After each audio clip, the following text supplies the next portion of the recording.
Good morning all of you, जिससे कि online class में आपका हार्दिक स्वागत है। मैं सुप्तन सैनी अपन पिछले लेक्चर में स्थिर विद्युत की बात की थी। आज अपना अगला टॉपिक है विद्युत क्षेत्र।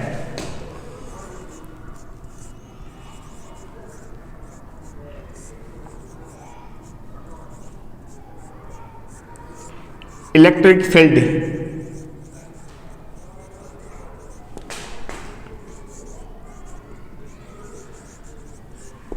इलेक्ट्रिक फील्ड होता क्या है? सबसे पहले विद्युत क्षेत्र में क्या होता है, एक आवेश लिया जाता है, एक स्थिर आवेश लिया जाता है। स्थिर आवेश के चारों ओर का वह क्षेत्र जिसमें कोई अन्य आवेश रखा होता है। मान लो ये कोई स्थिर आवेश है, इसके स्थिर आवेश के चारों ओर का वह क्षेत्र है जिसमें कोई दूसरा आवेश रखा होता है। यह आवेश जो प्रतिकर्षण और आकर्षण बल का अनुभव कराता है उसे क्या कहते हैं? विद्युत क्षेत्र कहलाते हैं। एक बार वापस परिभाषा है, विद्युत क्षेत्र एक स्थिर आवेश होता है। स्थिर आवेश के चारों ओर का वह क्षेत्र जिसके पास में कोई दूसरा आवेश रखा होता है, वह आवेश में क्या होता है, प्रतिकर्षण व आकर्षण बल का अनुभव करवाता है, उसे क्या कहते हैं? विद्युत क्षेत्र कहते हैं।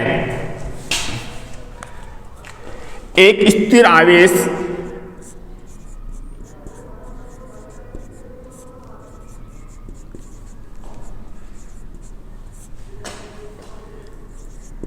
आवेश के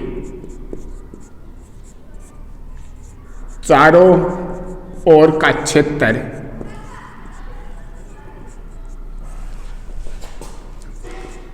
जिसमें कोई दूसरा आवेश रखने पर आकर्षण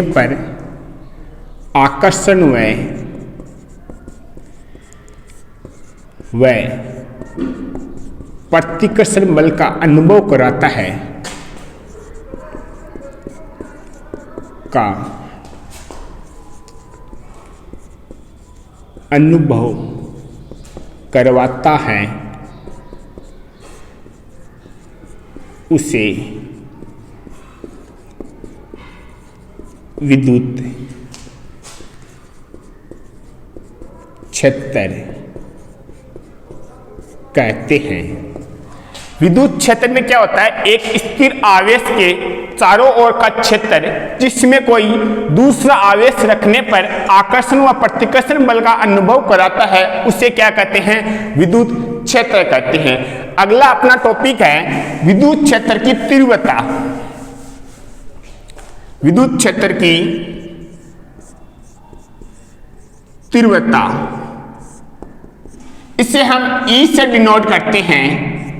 विद्युत क्षेत्र की तीव्रता को हम E से डिनोट करते हैं। विद्युत क्षेत्र की तीव्रता का जो हमारे पास परिभाषा है, सबसे पहले परिभाषा की बात करते हैं हम।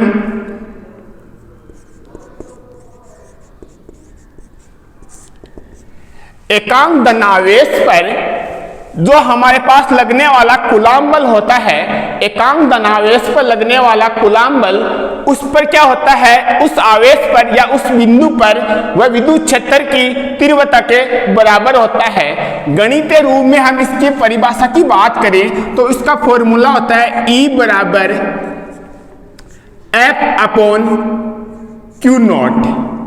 E बराबर F upon Q not. Q not यहाँ पर क्या है, परीक्षण आवेश है। परीक्षण आवेश का मतलब होता है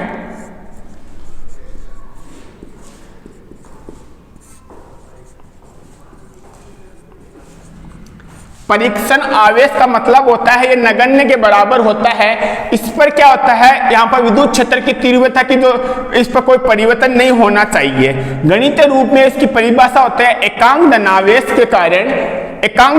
के कारण लगने वाला कूलाम बल उस बिंदु पर विद्युत क्षेत्र की तीव्रता के बराबर होता है। इसे क्या कहते हैं? विद्युत क्षेत्र की तीव्रता कहते हैं। यहाँ पर जो F है वो कूलाम बल या बल है, Q नॉट यहाँ पर परीक्षण आवेश है, E यहाँ पर विद्युत क्षेत्र की तीव्रता है।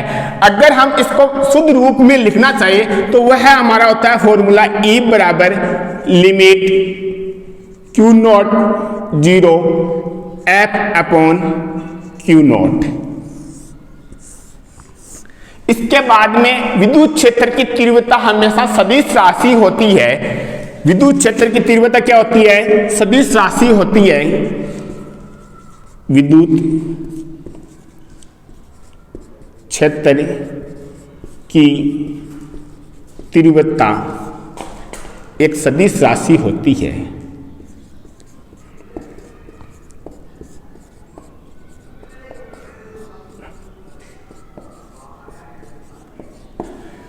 जो विद्युत क्षेत्र का मात्रक है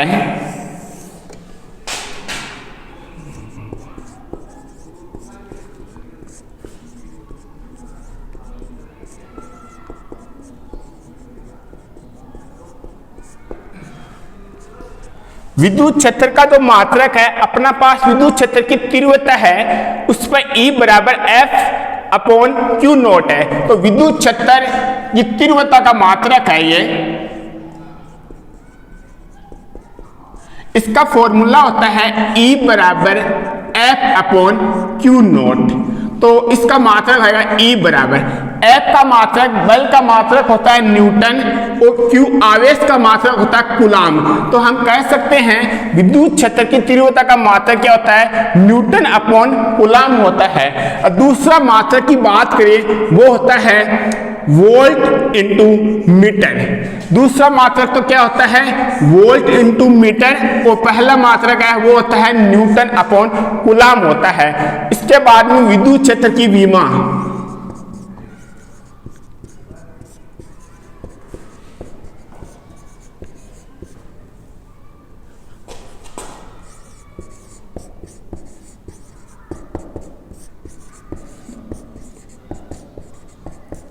विद्युत क्षेत्र की जो तीव्रता की विमा होती है इस फॉर्मूले से E बराबर F अपॉन Q नॉट। तो मेरे पास F की विमा होती है M1 L1 T माइनस 2 और आवेश की जो विमा होती है वो होती है A1 T1। जब मैं इसको सोल्व करूंगा तो मेरे पास क्या आएगा? M1 L1 T1 है, इसको ऊपर ले जाऊंगा तो ये माइनस में आएगा तो क्या होगा? T minus 3। A1 को ऊपर ले जाऊंगा तो क्या आ जाएगा? -1 आ जाएगा। तो मेरे पास जो विद्युत क्षेत्र की तीव्रता की जो विमा होती है वो होती है M1 L1 T minus 3 A minus 1 होती है। अपन बात कर रहे थे विद्युत क्षेत्र की तीव्रता। विद्युत क्षेत्र की परिभाषा होती है एकांक धनावेश पर लगने वाला कूलाम बल उस बिंदु पर जो विद्युत क्षेत्र की तीव्रता के बराबर होता है। Q नॉट यहाँ पर परीक्षण आवेश होता है, इसे हम नगण्य मानते हैं क्योंकि जो विद्युत क्षेत्र की तीव्रता में कोई परिवर्तन नहीं होना चाहिए। E बराबर अगर हम इसका शुद्ध रूप लिखें तो E बराबर limit Q not 0 F upon Q not. तो इसके बाद में विद्युत क्षेत्र की तीव्रता एक सदिश राशि होती है। विद्युत क्षेत्र की तीव्रता क्या होती है? एक सदिश राशि होती है। उसके बाद में विद्युत क्षेत्र की तीव्रता का मात्रक का जो सूत्र होता है E बराबर F अपॉन Q नॉट। यहाँ पर F क्या है? बल है। बल का जो मात्रक होता है न्यूटन होता है। Q नॉट यहाँ पर आवेश होता है। आवेश का जो मात्रक होता है कूलाम होता है। ये एक दूसरा मात्रक है वह है वोल्ट अपॉन मीटर होता है। उसके बाद में विद्युत क्षेत्र की तीव्रता की विमा। विद्युत क्षेत्र की तीव्रता की विमा का फॉर्मूला होता है E बराबर F upon Q not. F यहाँ पर जो विमा है F की विमा होती है M1 L1 T minus 2। Q not यहाँ पर क्या है? A1 T1। जब मैं इसको सोल्व करूंगा तो A1 को ऊपर ले जाऊंगा तो -1, T को जब ऊपर ले जाऊंगा तो -1 और -2 और -1 -3 हो जाएगा। ये इसके बाद में विमा है। उसके बाद की बात करें अगर विद्युत क्षेत्र की तीव्रता, विद्युत क्षेत्र की तीव्रता में क्या होता है? जो पॉजिटिव आवेश होता है वह हमेशा बाहर की तरफ होगा। क्या होगा? इसकी दिशा हमेशा क्या होगी? पॉजिटिव आवेश पर बाहर की तरफ होगी। तो जो नेगेटिव आवेश होता है उसकी दिशा हमेशा अंदर की तरफ होगी।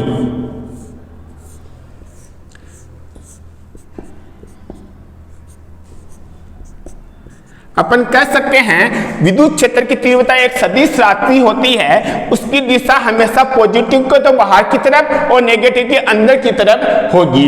यह है विद्युत क्षेत्र की तीव्रता। अगला टॉपिक है अपना बिंदु आवेश के कारण विद्युत क्षेत्र की तीव्रता। हमने इसके पहले बात की थी विद्युत क्षेत्र, उसके बाद में विद्युत क्षेत्र की तीव्रता। लेकिन अगला टॉपिक अपना बिंदु आवेश के कारण विद्युत क्षेत्र की तीव्रता। बिंदु आवेश में क्या होता है, ये कोई बिंदु आवेश है, वह है Q। मैंने कोई एक बिंदु आवेश लिया गया है, वो कौन सा आवेश है, Q लिया गया है। ये एक R दूरी पर है। R दूरी पर हमें क्या करना है, विद्युत क्षेत्र की तीव्रता ज्ञात करनी है। यहां पर मैंने कोई बिंदु लिया गया है P।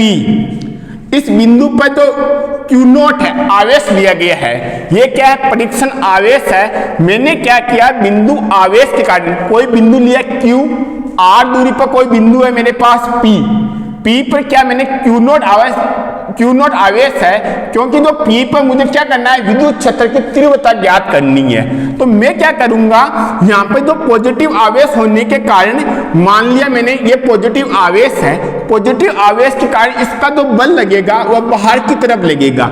मैंने बताया था विद्युत क्षेत्र की तीव्रता में जो मेरे पास आवेश होता है, आवेश में जो पॉजिटिव आवेश होता है वो तो हमेशा बाहर की तरफ लगेगा, लेकिन जो नेगेटिव आवेश है वो अंदर की तरफ लगेगा। विद्युत क्षेत्र की तीव्रता की बात कर रहा हूं मैंने क्या किया, कोई बिंदु आवेश Q लिया गया, R दूरी पर मैंने कोई बिंदु P रखा गया है। P पर तो परीक्षण आवेश वह Q0 है और मेरे पास इसका जो बल लग रहा है वह बाहर की तरफ लग रहा है। तो मैं क्या कर सकता हूं, Q0 पर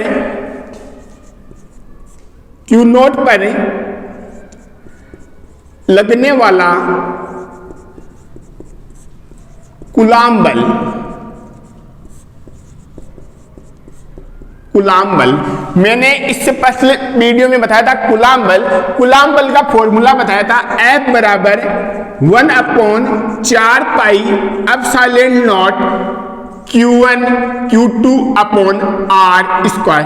मैंने एक कूलाम बल का फॉर्मूला बताया था, इसकी सहायता से हम क्या करेंगे, इस सूत्र में करेंगे। मैंने इसका फॉर्मूला बताया था, Q0 पर लगने वाला कूलाम बल, Q0 पर लगने वाला कूलाम बल से क्या होगा, F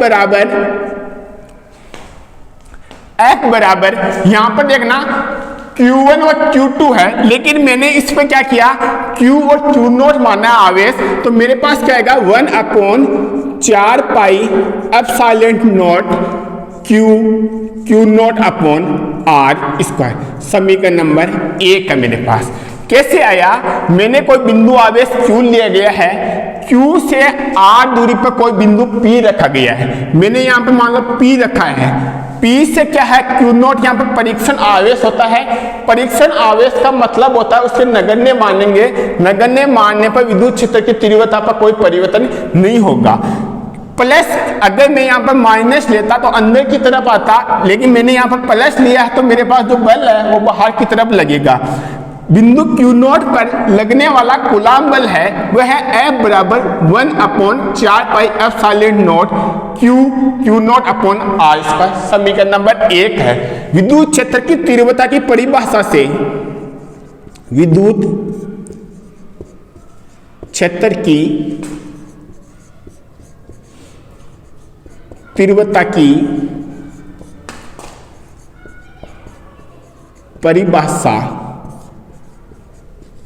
से, विद्युत क्षेत्र की तीव्रता की परिभाषा है अपने पास E बराबर F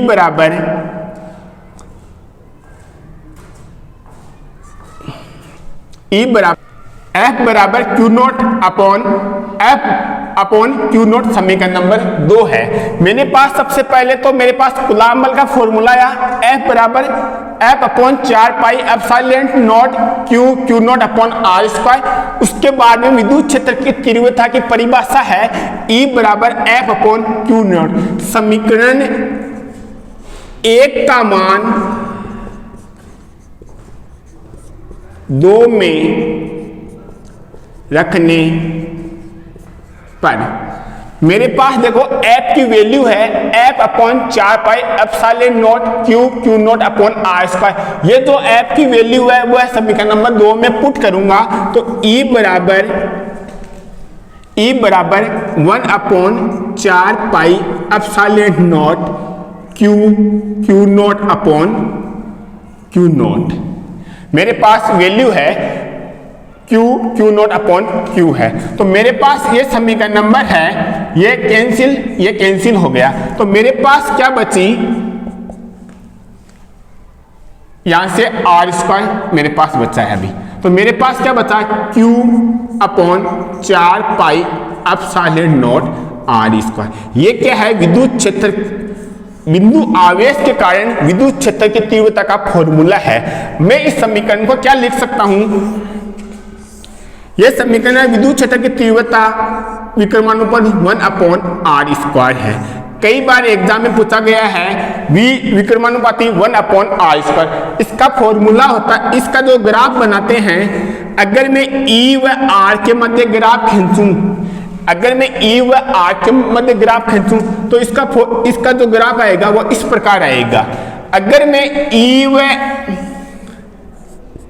1 अपॉन आर स्क्वायर के, E क्या है यहाँ पर, R के समानुपाती है, यहाँ पर क्या है, विकर्मानुपाती है। तो इसका ग्राफ आएगा E व 1 अपॉन आर स्क्वायर, एक सीधी रेखा प्राप्त होगी। मैंने बात की थी बिंदु आवेश के कारण विद्युत क्षेत्र की तीव्रता। बिंदु आवेश में क्या होता है, मैंने कोई बिंदु Q लिया गया है, वह R दूरी पर बिंदु P रखा गया है। P पर क्या है, एक आवेश है, वह कौन सा आवेश है, परीक्षण आवेश है। परीक्षण आवेश का मतलब होता है कि जो विद्युत क्षेत्र की तीव्रता में कोई परिवर्तन नहीं होता है। प्लस क्यू आवेश होने के कारण इसकी दिशा हमेशा बाहर की तरफ होगी, तो मेरा बल भी क्या होगा, बाहर की तरफ होगा। क्यू नोट पर लगने वाला कूलम्ब बल है वह है F बराबर 1 upon 4 pi epsilon naught Q naught upon R square. समीकरण नंबर 1 है। विद्युत क्षेत्र की तीव्रता की परिभाषा से E बराबर F upon Q note. F की वैल्यू समीकरण 1 से मैंने प्राप्त की है। समीकरण 1 का मान समीकरण 2 में रखने पर तो मेरे पास जो F की वैल्यू है वह वैल्यू पुट की गई है। मेरे पास अंतिम फॉर्मूला प्राप्त हुआ, बिंदु आवेश के कारण विद्युत क्षेत्र की तीव्रता E बराबर Q upon 4 pi epsilon naught R square. E विकर्मानुपाती 1 अपॉन आर स्क्वायर होता है। कई बार एग्जाम में पूछा गया है E विकर्मानुपाती 1 अपॉन आर स्क्वायर। इसके बाद में मैंने क्या किया, E व R के मध्य ग्राफ खींचा, वह ग्राफ इस टाइप का है, और E विकर्मानुपाती 1 अपॉन आर स्क्वायर से ग्राफ किया तो 1 अपॉन आर स्क्वायर के मध्य एक सीधी रेखा प्राप्त होती है। अगला टॉपिक है विद्युत क्षेत्र रेखाएं, इलेक्ट्रिक फील्ड लाइंस। इसमें क्या होता है, विद्युत क्षेत्र रेखाएं, विद्युत क्षेत्र रेखाएं हमेशा काल्पनिक होती है। क्या होती है, विद्युत क्षेत्र रेखाएं हमेशा काल्पनिक होगी। अगर इसकी हम परिभाषा की बात करें, विद्युत क्षेत्र रेखाएं काल्पनिक का मतलब होता है वह रेखाएं जो काल्पनिक होने पर होती है वह हमेशा क्या होता है, विद्युत क्षेत्र की दिशा को व्यक्त करेगी। वे काल्पनिक रेखाएं जो विद्युत क्षेत्र की दिशा को व्यक्त करती है उसे क्या कहते हैं, विद्युत क्षेत्र की रेखाएं कहलाती है। वे काल्पनिक रेखाएं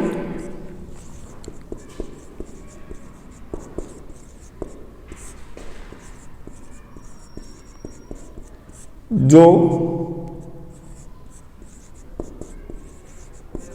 विद्युत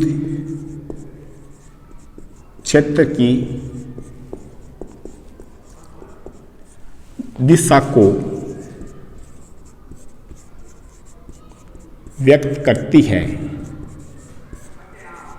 व्यक्त करती है विद्युत क्षेत्र रेखाएं कहलाती है।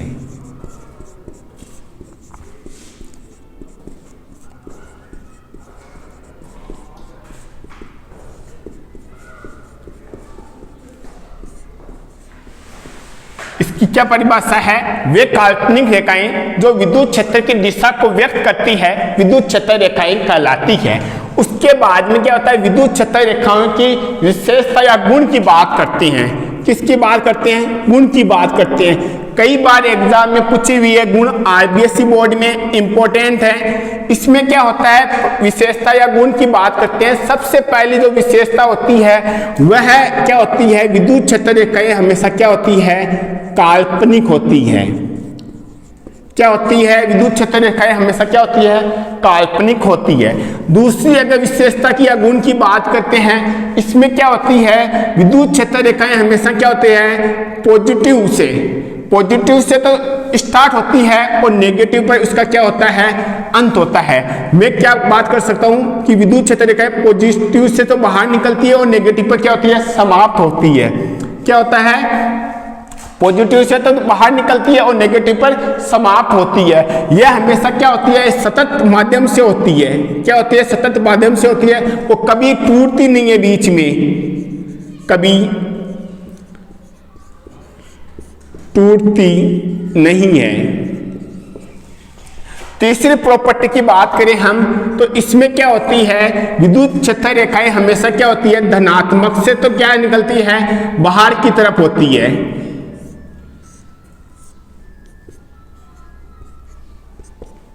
लेकिन ऋणात्मक में क्या होती है, अंदर की तरफ आती है ये।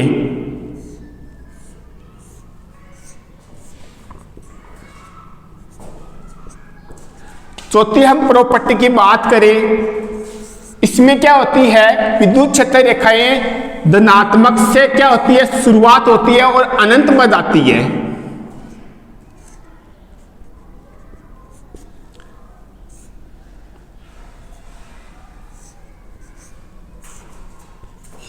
क्या होता है, धनात्मक से शुरुआत करती है और अनंत में जाती है। लेकिन नेगेटिव में क्या होता है, अनंत से तो शुरुआत करती है लेकिन अंत कहां आता है इसका, ऋणात्मक पे आता है। क्या होता है, सबसे पहले मैंने क्या बताया था, विद्युत क्षेत्र रेखाएं क्या होती है, काल्पनिक होती है। उसके बाद में क्या बताया था मैंने, जो धनात्मक से शुरुआत करती है लेकिन अनंत ये माइनस पर जाकर अंत होता है, यह हमेशा सतत माध्यम में होता है, कभी बीच में टूटती नहीं है। तीसरी जो प्रॉपर्टी है वो होती है पॉजिटिव से तो बाहर निकलती है लेकिन नेगेटिव से क्या होती है, अंदर की तरफ आती है। चौथी मैंने प्रॉपर्टी बताई थी इसकी कि यह हमेशा पॉजिटिव से शुरुआत करती है लेकिन अनंत पर जाती है। यह क्या होता है, नेगेटिव में अनंत से तो आती है लेकिन इसमें क्या होता है, नेगेटिव पर इसका अंत होता है। पांचवी इसकी प्रॉपर्टी होती है विद्युत क्षेत्र रेखाओं पर खींची गई स्पर्श रेखा। यह कोई विद्युत क्षेत्र रेखा है, इस पर कोई खींची गई स्पर्श रेखा यह हमेशा विद्युत क्षेत्र की दिशा को व्यक्त करेगी। क्या है, पांचवी प्रॉपर्टी इंपॉर्टेंट प्रॉपर्टी है कि अगर कोई विद्युत क्षेत्र रेखाएं पर खींची गई कोई स्पर्श रेखा, यह हमेशा स्पर्श रेखा विद्युत क्षेत्र की दिशा को व्यक्त करेगी। उसके बाद में छठी प्रॉपर्टी है इसकी, इस पर छठी प्रॉपर्टी कई बार एग्जाम में पूछी हुई है, क्वेश्चन आता है, दो विद्युत क्षेत्र रेखाएं आपस में क्यों नहीं काटती है। क्वेश्चन आता है, दो विद्युत क्षेत्र रेखाएं आपस में क्यों नहीं काटती है। इसका रीजन है, अगर मान लो मैंने कोई विद्युत क्षेत्र रेखाएं आपस में काटी हुई दर्शाई गई है, यहां पर अगर कोई विद्युत क्षेत्र रेखाएं आपस में काट रही है तो इस पर क्या होगा, जो कटान बिंदु है, ये मान लो कोई कटान बिंदु है, इस पर दो स्पर्श रेखा खींची जाएगी, इस पर दो स्पर्श रेखा खींची जाएगी। इस पर दो स्पर्श रेखा खींची होने पर कारण यहाँ पर जो विद्युत क्षेत्र की दिशा भी दो होगी। ऐसा असंभव है क्योंकि इसका जो क्वेश्चन है वो बनता है अपना, दो विद्युत क्षेत्र रेखाएं आपस में क्यों नहीं काटती, क्योंकि जहां पर जो कटान बिंदु होता है उस पर दो स्पर्श रेखा खींची जाती है। दो स्पर्श रेखा खींचे जाने पर कारण दो विद्युत क्षेत्र की तीव्रता को दिशा को व्यक्त करेगी। विद्युत क्षेत्र की तीव्रता ऐसा करना असंभव है, इसलिए कभी भी विद्युत क्षेत्र की तीव्रता हमेशा ये कटान बिंदु या काटती नहीं है। मैंने बात की थी विद्युत क्षेत्र रेखाएं इलेक्ट्रिक फील्ड लाइंस की, वे काल्पनिक रेखाएं जहां पर विद्युत क्षेत्र की दिशा को व्यक्त करती है, विद्युत क्षेत्र की तीव्रता कहलाती है। विद्युत क्षेत्र की तीव्रता का सबसे पहला गुण है यह हमेशा काल्पनिक होता है और खुले पथ में होती है। ये दूसरी प्रॉपर्टी मेरे पास है, यह हमेशा पॉजिटिव से शुरुआत करती है और नेगेटिव पर जाती है, कभी भी बीच में टूटती नहीं है, यह सतत माध्यम में होती है। तीसरी प्रॉपर्टी है, इसमें क्या होता है, पॉजिटिव से हमेशा बाहर की तरफ आती है और नेगेटिव में अंदर की तरफ आती है। चौथी जो प्रॉपर्टी है वह हमेशा पॉजिटिव से तो शुरुआत करती है और अनंत पर जाती है, लेकिन नेगेटिव में क्या होता है, इसके विपरीत होता है। यह हमेशा अनंत से तो शुरुआत करती है और माइनस पर आकर समाप्त होती है। पांचवी जो इंपॉर्टेंट प्रॉपर्टी है उसमें क्या होता है, विद्युत क्षेत्र रेखाओं पर खींचा गया स्पर्श बिंदु विद्युत क्षेत्र की दिशा को व्यक्त करेगी। छठा जो अपना क्वेश्चन टाइप का आता है, विद्युत क्षेत्र रेखाएं आपस में काटती क्यों नहीं है। इसमें क्या होता है, दो विद्युत क्षेत्र रेखाएं आपस में खींचने पर जो कटान बिंदु होता है इस पर दो स्पर्श रेखाएं खींची जा सकती है। दोनों स्पर्श रेखाओं को खींचने पर क्या होता है, विद्युत क्षेत्र की दिशा को व्यक्त करेगी, जो कि ऐसा संभव नहीं होता है, इसलिए विद्युत क्षेत्र रेखाएं आपस में काटती नहीं है। विद्युत अगला टॉपिक अपना विद्युत द्विध्रुव है। विद्युत ध्रुव में क्या होता है, हमेशा जो आवेशों की प्रकृति होती है वह हमेशा विपरीत होती है। एक पॉजिटिव आवेश लूंगा, एक नेगेटिव आवेश लूंगा, इनके जो बीच की दूरी होती है वह अत्यंत अल्प होती है। क्या होती है, दो आवेश होते हैं वो अत्यंत, इसकी विपरीत जो प्रकृति होती है हमेशा विपरीत होती है, लेकिन इनके बीच की दूरी कितनी है, अल्प होती है। तो मैं क्या करूंगा, इनका जो परिमाण है वह एक समान लूंगा। अगर मान लो ये प्लस क्यू आवेश है, ये माइनस क्यू आवेश है, जब मैं इनका परिमाण लूंगा तो इसका क्या होगा, समान रूप से लूंगा। ये परिमाण का मतलब होता है इसमें जो प्लस आवेश जो पॉजिटिव और नेगेटिव है इसका कोई फर्क नहीं पड़ेगा। विद्युत द्विध्रुव की जो परिभाषा है या इलेक्ट्रिक डाइपोल की परिभाषा है वह होती है एक समान परिमाण तथा विपरीत प्रकृति के जो विपरीत प्रकृति के जो आवेश होते हैं उनके अल्प दूरी होती है। इस युग्म को क्या कहते हैं, विद्युत द्विध्रुव कहते हैं। परिभाषा एक बार फिर से, एक समान परिमाण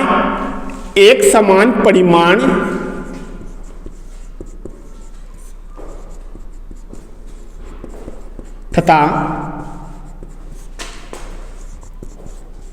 विपरीत प्रकृति के आवेशों के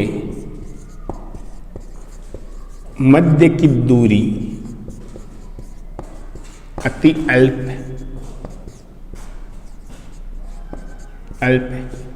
ऐसे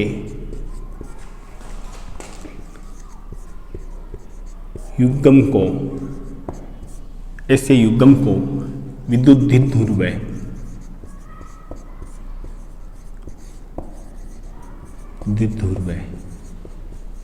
कहते हैं। क्या होता है इसकी डेफिनेशन, एक समान परिमाण तथा विपरीत प्रकृति के आवेश के मध्य की दूरी अति अल्प ऐसे युग्म को क्या कहते हैं, विद्युत द्विध्रुव कहते हैं। अगला टॉपिक अपना विद्युत द्विध्रुव आघूर्ण। विद्युत द्विध्रुव आघूर्ण, इलेक्ट्रिक डाइपोल मोमेंट।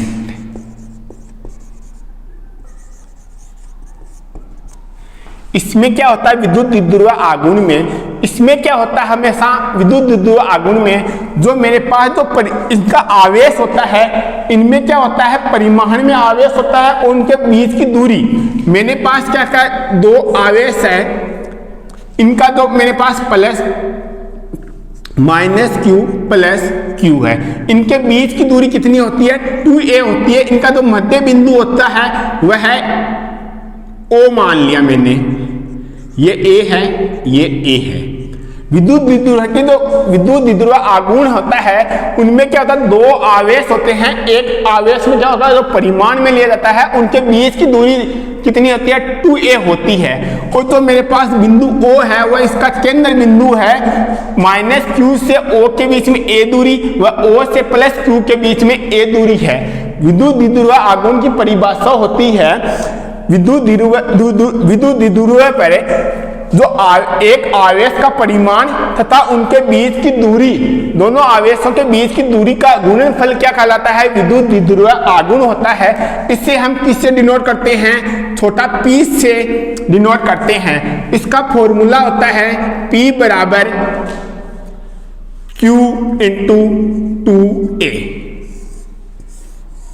2a यहां पर क्या है, दूरी है, q यहां पर क्या है, आवेश है, वो भी परिमाण में, p यहां पर क्या है, इलेक्ट्रिक डाइपोल मोमेंट है। मैंने क्या इसकी परिभाषा बताई थी, विद्युत द्विध्रुव आघूर्ण, विद्युत द्विध्रुव पर जो एक आवेश का परिमाण तथा इसके बीच की दूरी का गुणनफल 2a वह क्या कहलाता है, विद्युत द्विध्रुव आघूर्ण कहलाता है। विद्युत द्विध्रुव का गणितीय रूप है, इसका सूत्र होता है P बराबर Q इंटू 2a। 2a यहाँ पर इनके दो आवेशों के बीच की दूरी 2a है, Q यहाँ पर क्या है, आवेश है, P यहाँ पर क्या है, इलेक्ट्रिक डाइपोल मोमेंट है। यहाँ पर जो मेरे पास हमेशा है विद्युत द्विध्रुव आघूर्ण हमेशा क्या होती है, एक सदिश राशि होती है। क्या होती है, सदिश राशि होती है। इसकी जो दिशा होती है वह माइनस q से प्लस q तक होती है। इसकी जो दिशा होती है वो माइनस से प्लस की ओर होती है, हमेशा सदिश राशि होती है। इसका जो मात्रक है, विद्युत द्विध्रुव आघूर्ण का जो मात्रक होता है वह अपन इसकी फॉर्मूले से बात करते हैं, P बराबर Q इंटू 2a। जो P है, Q का आवेश होता है, Q का आवेश का मतलब होता है यहाँ पर कूलाम इंटू 2a दूरी है, दूरी का मात्रक होता है मीटर। मेरे पास इसका जो मात्रक आया है वो कूलाम इंटू मीटर आया है। और विमा की मैं बात करूं जब इसके सूत्र से P बराबर कूलाम इंटू मीटर, कूलाम की जो मेरे पास विमा होती है वह होती है A1 T1 और जो मेरे पास मीटर की विमा होती है वो होती है L1। तो मेरे पास फॉर्मूला बना L1 A1 T1। मैं बात कर रहा था इस सूत्र में, यहाँ पर विद्युत द्विध्रुव है। विद्युत द्विध्रुव में क्या होता है, एक समान परिमाण तथा विपरीत प्रकृति के आवेश होते हैं, उनके मध्य की दूरी अति अल्प होती है। ऐसे युग्म को क्या कहते हैं, विद्युत द्विध्रुव आघूर्ण कहते हैं। अगर मान लो मैंने यहाँ पर प्लस q आवेश लिया, यहाँ पर माइनस q आवेश लिया, इनके बीच की अति अल्प दूरी है, आवेश तो क्या होगा, परिमाण में समान होंगे, लेकिन इनकी विपरीति एक प्लस एक माइनस या एक माइनस एक प्लस लेने पर इनके जो ऐसे युग्म को क्या कहते हैं, विद्युत द्विध्रुव कहते हैं। विद्युत द्विध्रुव आघूर्ण है, उनकी जो परिभाषा होती है वह होती है विद्युत द्विध्रुव पर जो आवेश का एक आवेश का परिमाण तथा इनके बीच की दूरी के 2a के गुणनफल के बराबर होता है, उसे क्या कहते हैं, विद्युत द्विध्रुव आघूर्ण कहते हैं। विद्युत द्विध्रुव आघूर्ण हमेशा सदिश राशि होती है, इसकी दिशा माइनस से प्लस की तरफ होती है। इसका जो मात्रक होता है वह इस फॉर्मूले से P बराबर Q इंटू 2a, Q यहाँ पर आवेश है, A यहाँ पर हमारे पास दूरी है। तो Q का जो मेरे पास मात्रक होता है वो होता है कूलाम होता है, और दूरी का मात्रक होता है मीटर होता है। तो मेरे पास इसका फॉर्मूला बना या मात्रक बना कूलाम इंटू मीटर। इसकी विमा होती है, कूलाम की विमा A1 T1, मीटर की विमा L1 होती है। तो मेरे पास जो विमा है L1 A1 T1 है।